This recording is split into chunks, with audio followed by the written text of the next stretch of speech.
আমি খুশি, সিআইডি যা কাজ করেছেন আমি খুশি, কিন্তু এই কেসের এখনো দুটো পার্ট বাকি, মানে দুটো পার্ট আছে। একটা হচ্ছে ভয়েস স্যাম্পল, যেটা আজকে কমপ্লিট হয়ে গেছে। আরেকটা পার্ট আছে, সেটা হচ্ছে এই কেসেই একটা লিস্ট আমরা খোঁজ করছি, যেটা অভিষেক ব্যানার্জি মঞ্চে দাঁড়িয়ে বলেছেন এবং রিজু দত্ত ভোটের পর, রেজাল্ট বেরোনোর পর বলেছেন যে একটা লিস্ট তৈরি হয়েছিল ডিস্ট্রিক্ট ওয়াইজ, ব্লক ওয়াইজ এবং ওয়ার্ড ওয়াইজ। প্রত্যেকের নামের একটা তালিকা ছিল, যে তালিকাতে প্রায় 17,000-এর উপর হবে। কিছু মানুষের নাম ছিল, কিছু মহিলার নাম ছিল। তৃণমূল যদি 2026-এ ভোটে জিতে আসতো, তো তারপরে তাদের উপরে অত্যাচার নেমে আসতো অনেক মহিলা। তো এই বক্তব্যগুলো রিজু দত্ত বলেছেন এবং ফ্রি হ্যান্ড বলেছেন এবং ফ্রি স্পিচ, কেউ তার মাথাকে বলাননি। এবং অভিষেক ব্যানার্জি ওপেন স্টেজে বলেছেন। আমরা সেই লিস্টটা খুঁজছি, তো কিছুদিনের মধ্যেই আমরা এই বিধাননগর এসিজেএম এর মহামান্য বিচারপতির কাছে আমরা আবার নতুন করে আমরা একটা আবেদন করব। সেখানে আমরা ওই লিস্ট চাই, কারণ আজকের প্রক্রিয়া আমাদের শেষ। আজকে ওনাকে মানে ভয়েস স্যাম্পল দিতে হয়েছে, ভগবানকে রাজপ্রাসাদ থেকে নেবে মন্দিরে, ন্যায়ের মন্দিরে আসতে হয়েছে। এটাতেই আমরা খুশি, কিন্তু একটা কথা বলা খুব প্রয়োজন। এই পুলিশই 2026-এর আগে এই পুলিশই ছিলেন, আজ 2026-এ এই পুলিশই এই কাজ করেছেন। শুধু একটাই পরিবর্তন হয়েছে, আমাদের মুখ্যমন্ত্রীর নাম শুভেন্দু অধিকারী। এই শুভেন্দু অধিকারী আজ মুখ্যমন্ত্রী হয়েছেন বলেই হয়তো আজকে এই কাজটা হয়েছে, না হলে এটা কোনোদিন সম্ভব হতো। কিন্তু অভিষেক বন্দ্যোপাধ্যায় ভয়েস স্যাম্পল দিতে এত সংকোচ কেন করছিলেন? তিনি কি আশঙ্কা করছিলেন? এটার জন্য কোনো সংকোচের ব্যাপার নেই। দেখুন, একটা জিনিস বলছি আপনাকে, এই যে ভয়েস স্যাম্পল দিচ্ছেন, যে কোনো এজেন্সি এই ভয়েস স্যাম্পল নিতে গেলে তাকে কোর্ট থেকে পারমিশন নিয়ে নিতে হবে। এটা কারোর ইয়ে নেই যে আমি গেলাম আমার ভয়েস স্যাম্পল নিয়ে এসে আমি ম্যাচ করালাম, এটা কোনোদিন হয় না। কোর্টের পারমিশন ছাড়া অন্য কোনো এজেন্সি ব্যবহার করতে পারবে না, এটা ল।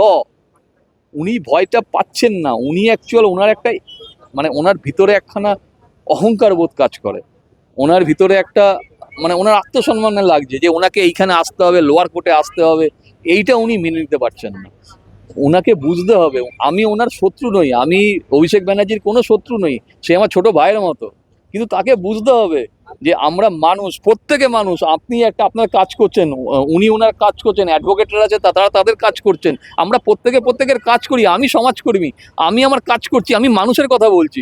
আমি তার মানে এটা নয় যে আমি অভিষেক ব্যানার্জি বা মমতা ব্যানার্জির বিরোধী। আমি অন্যায় বা ভুলের আমি সমালোচনা করতে পারি, এটা আমার রাইট।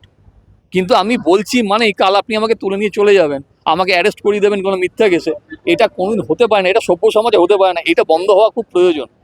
দেখুন, আমরা আমাদের ইনভেস্টিগেশনের পার্টে সিআইডি প্রেয়ার ছিল।